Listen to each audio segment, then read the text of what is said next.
আপনাকে যদি বলি 100টি গাছের উচ্চতা মাপুন, তাহলে আপনি কিভাবে মাপবেন? আপনি কি প্রত্যেকটি গাছের উপরে উঠে উঠে তার উচ্চতা মাপবেন? অথবা যদি বলি একটি পাহাড়ের উচ্চতা মাপুন, তাহলে কি আপনি পাহাড়ের উপরে উঠে তার উচ্চতা মাপবেন? ধরুন আপনি পাহাড়ের উপরে উঠলেন,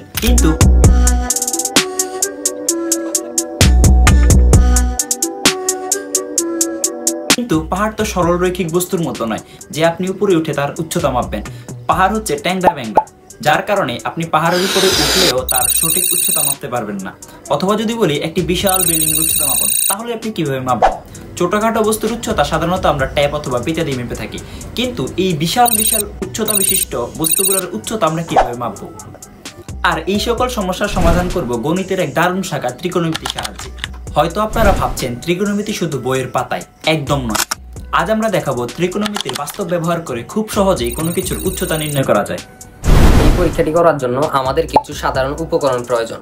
প্রথমত একটি মাপার ফিতা এবং একটি ক্যালকুলেটর, এবং আমাদের কোণ মাপার জন্য একটি সরল যন্ত্র প্রয়োজন। এর মধ্যে সবচেয়ে গুরুত্বপূর্ণ হচ্ছে কোণ মাপার সরল যন্ত্রটি। আমাদের কাছে যেহেতু কোনো আধুনিক কোণ মাপার যন্ত্র নেই, সেহেতু আমরা নিজেরা একটি সরল যন্ত্র তৈরি করেছি। এখানে আমরা দুটি সমান দৈর্ঘ্যের কাঠকে 90 ডিগ্রি অ্যাঙ্গেলে জোড়া লাগিয়েছি এবং এদের দুই প্রান্তকে একটি কাঠ দিয়ে জোড়া লাগিয়ে দিয়েছি, যা এই ত্রিভুজটার অতিভুজ হিসেবে কাজ করছে। এই সমকোণী ত্রিভুজটির একটি কোণ 90 ডিগ্রি এবং এর বিপরীত কোণ দুটি 45 ডিগ্রি করে। আর আমরা এখানে অতিভুজের উপরে একটি খাঁজ কাটা অংশ দেখতে পাচ্ছি, যেখানে আমরা একটি লেজার লাইট ব্যবহার করেছি, যাতে আমরা অতিভুজটাকে বর্ধিত করতে পারি। আমরা জানি ত্রিকোণমিতি প্রয়োগের মূল ভিত্তি হলো সমকোণী ত্রিভুজ, যার একটি কোণ 90 ডিগ্রি থাকে। যখন আমরা কোনো কিছুর উচ্চতা মাপতে চাই, তখন নিজেদের অবস্থান, বস্তুর গোড়া এবং চূড়া দিয়ে একটি কাল্পনিক সমকোণী ত্রিভুজ তৈরি করি। আমরা এখানে কোণটিকে এমন দূরত্বে রেখেছি যেন লেজার লাইটের আলো বস্তুর চূড়া পর্যন্ত পৌঁছায়।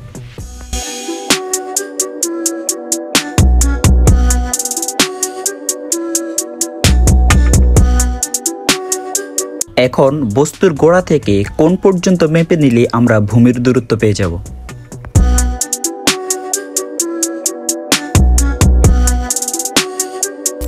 এখানে ত্রিভুজটির ভূমি বের করে পাই এত, এবং এখানে কোণ হচ্ছে 45 ডিগ্রি, যেটা আমরা আগেই বের করে রেখেছি।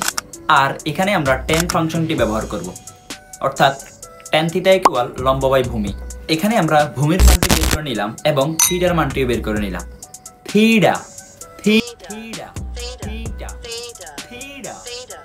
হোয়াটএভার, যাই হোক, তো এখানে আমরা ভূমি এবং থিটার মান পেয়ে গেছি। এখন লম্ব বের করতে ঠেকায় কে? এখানে আমরা যদি মানগুলো বসাই, তাহলে বস্তুটির উচ্চতা পাই এত। এখন চলুন পিতা দিয়ে বস্তুটির সঠিক উচ্চতা মেপে নেওয়া যাক, অর্থাৎ ত্রিকোণমিতির সাহায্যে বের করা উচ্চতা এবং আমাদের পরিমাপ করা উচ্চতা মিলে কিনা।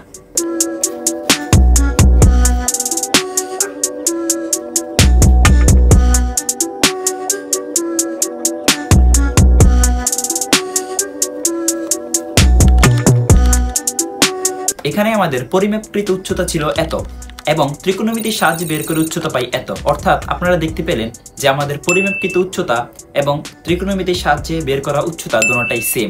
দেখলেন তো বন্ধুরা, কিভাবে আমরা খুব সহজেই ত্রিকোণমিতি ব্যবহার করে এই বস্তুটার উচ্চতা পরিমাপ করে ফেললাম।